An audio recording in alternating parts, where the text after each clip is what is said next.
তারেক রহমানের কন্যা জায়মা রহমানের সাথে বিএনপি নেতা ইঞ্জিনিয়ার ইশরাক হোসেনের প্রেমের সম্পর্ক ছিল এমন গুঞ্জন মিডিয়াতে বহুবার শোনা গেছে।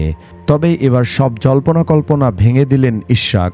পারিবারিকভাবে বাগদান সম্পন্ন হয়েছে বিএনপি নেতা ইশরাক হোসেনের। শনিবার বিষয়টি নিশ্চিত করেছেন বিএনপির মিডিয়া সেলের সদস্য সায়রুল কবির খান। শুক্রবার ব্যারিস্টার নুসরাত খানকে আংটি পরিয়েছেন তিনি। নুসরাত শহীদ রাষ্ট্রপতি জিয়াউর রহমানের মন্ত্রিপরিষদের সদস্য এবং টাঙ্গাইল জেলার সাবেক সংসদ সদস্য নূর মোহাম্মদ খানের বড় মেয়ে নুসরাত পেশায় একজন ব্যারিস্টার। তিনি লন্ডনের ক্যামব্রিজে পড়াশোনা করেছেন। ইশরাক হোসেনের মা ইসমত হোসেন বলেন, হঠাৎ করে পারিবারিকভাবে বিয়ের আংটি পরানো হয়েছে। সবার কাছে দোয়া চেয়েছেন তিনি। এদিকে নিজের বাগদান নিয়ে সামাজিক যোগাযোগ মাধ্যমে মুখ খুলেছেন নুসরাত। শনিবার নিজের ফেসবুক পেজে এক পোস্টে তিনি লিখেন, আমি সকলের আন্তরিক শুভেচ্ছা ও ভালোবাসার জন্য গভীরভাবে কৃতজ্ঞতা প্রকাশ করছি।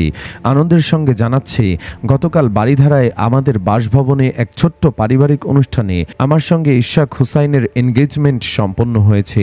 তিনি আরও জানান, আগামী বছর একটি উপযুক্ত সময়ে তাদের বিয়ের পরিকল্পনা রয়েছে। আপনাদের সবার সঙ্গে সেই আনন্দঘন মুহূর্ত উদযাপনের অপেক্ষায় আছি। আমাদের উভয় পরিবারের জন্য দোয়া প্রার্থনা করছি। ইশরাক হোসেন 1987 সালে 5 এপ্রিল জন্মগ্রহণ করেন। তার শৈশব ও কৈশোর কেটেছে রাজধানী ঢাকা শহরে। তিনি ঢাকার স্কলাস্টিকা স্কুল থেকে ও লেভেল এবং এ লেভেল সম্পন্ন করেন। এরপর তিনি উচ্চশিক্ষার জন্য যুক্তরাজ্যের ইউনিভার্সিটি অব হার্টফোর্ডশায়ারে ভর্তি হন। সেখানে তিনি মেকানিক্যাল ইঞ্জিনিয়ারিংয়ে স্নাতক ও স্নাতকোত্তর ডিগ্রি অর্জন করেন।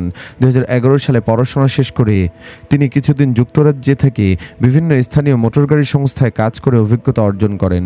তিনি বাংলাদেশের বেসরকারি টেলিভিশন চ্যানেল বাংলাভিশনের ব্যবস্থাপনা পরিচালক। তার পিতা সাদেক হোসেন খোকা ছিলেন বাংলাদেশ জাতীয়তাবাদী দলের রাজনীতিক ও অবিভক্ত ঢাকার মেয়র। তিনি পিতার রাজনৈতিক আদর্শ অনুসরণ করে সক্রিয় রাজনীতিতে যুক্ত হন। তবে ইতিমধ্যে অনেক বিতর্কে জড়িয়ে বাবার নাম ডোবানোর পথে রয়েছেন ইশরাক। সুপ্রিয় দর্শক, ইশরাকের হবু স্ত্রীকে কেমন লেগেছে আপনার কাছে কমেন্ট করে জানাতে পারেন যে কোনো মতামত। ভিডিওটি ভালো লাগলে লাইক দিন এবং শেয়ার করুন, আর অবশ্যই চ্যানেলটি সাবস্ক্রাইব করুন।